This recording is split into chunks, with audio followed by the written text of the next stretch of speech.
Galicia estreará o 2024 cunha convocatoria electoral. Hoxe o presidente da Xunta anunciou que as eleccións autonómicas celebraránse o 18 de febreiro. Acabo de trasladarlle ao Consello da Xunta de Galicia a miña decisión de convocar eleccións autonómicas para o domingo 18 de febreiro.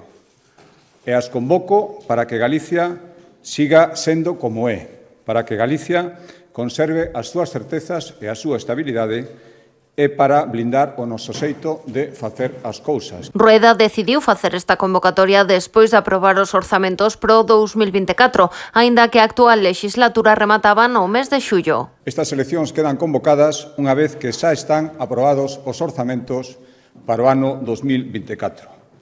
Unha vez que somos a primeira comunidade a nivel nacional que fixo esta aprobación e, polo tanto, unha vez que permitimos e logramos que a nosa terra, Galicia, non vai a perder ningún só minuto neste ano que comeza. Estas serán as primeiras eleccións de Alfonso Rueda como candidato do Partido Popular. Tamén coñecemos os cabezas de lista das outras dúas forzas que compoñen o Parlamento de Galicia. Ana Pontón repetirá polo BNG e polo PSDG estreará Xosé Ramón Gómez Besteiro. A campaña electoral comezará o 2 de febreiro. Antes disolverase o Parlamento galego coa publicación da convocatoria electoral no Diario Oficial de Galicia.